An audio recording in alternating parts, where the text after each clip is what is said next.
Okay, so um when I told people from my class in college about the fact that I have Asperger's syndrome, the first question is that what Sheldon Cooper has?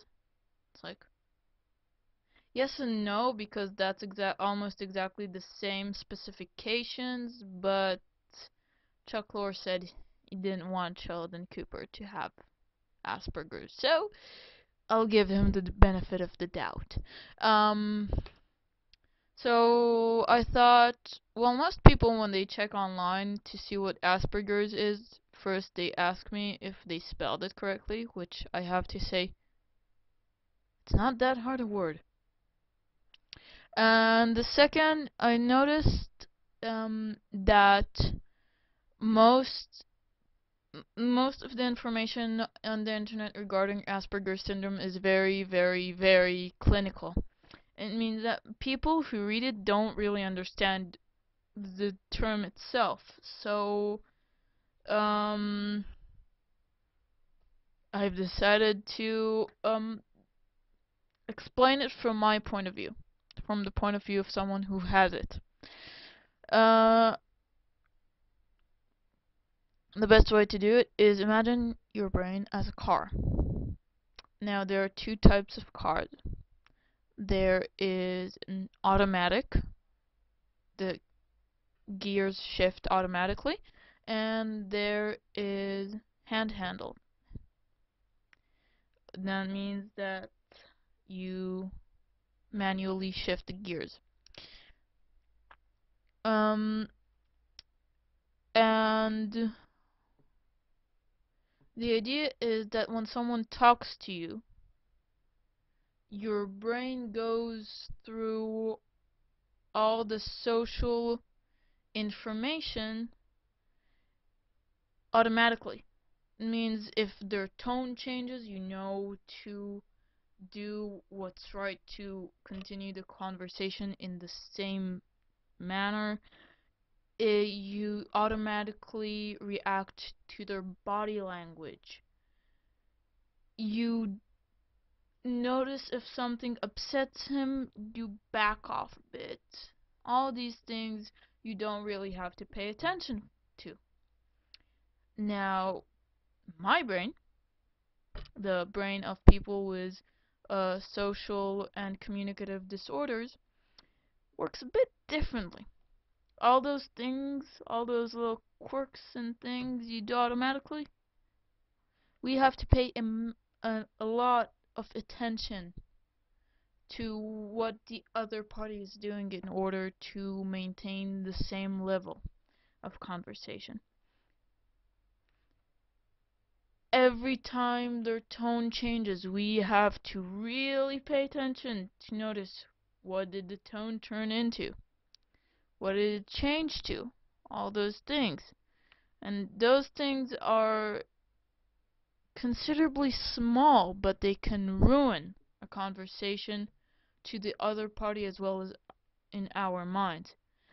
We don't always understand the meaning of common body language.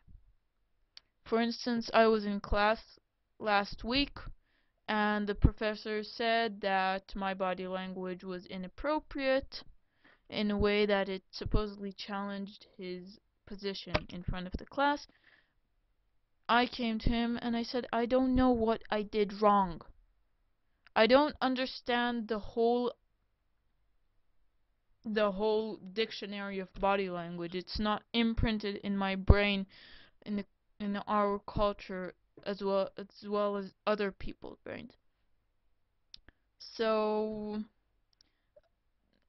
things like that, and sometimes the gears don't shift. Sometimes the car gets stuck, and there's someone very upset standing in front of us and telling us that we did something wrong.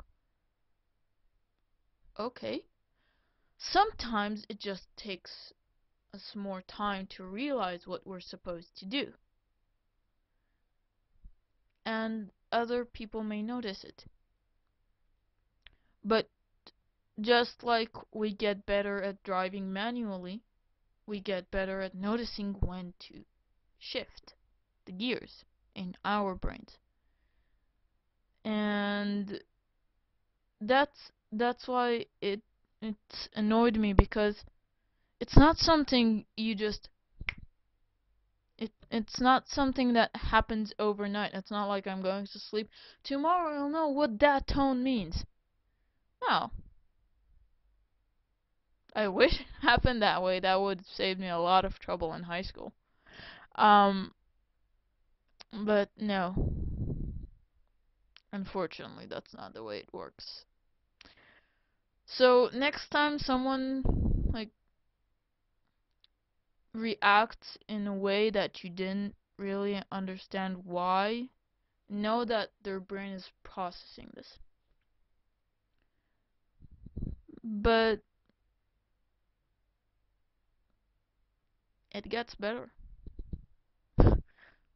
For us, at least.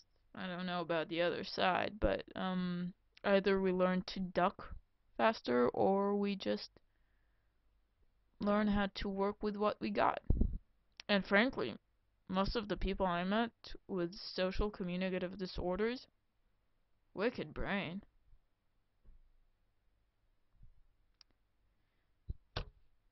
That's it for this week's lecture. If you have any questions, comment. Um, please.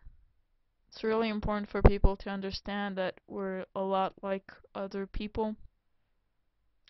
We just don't know how to communicate with others. Thank you.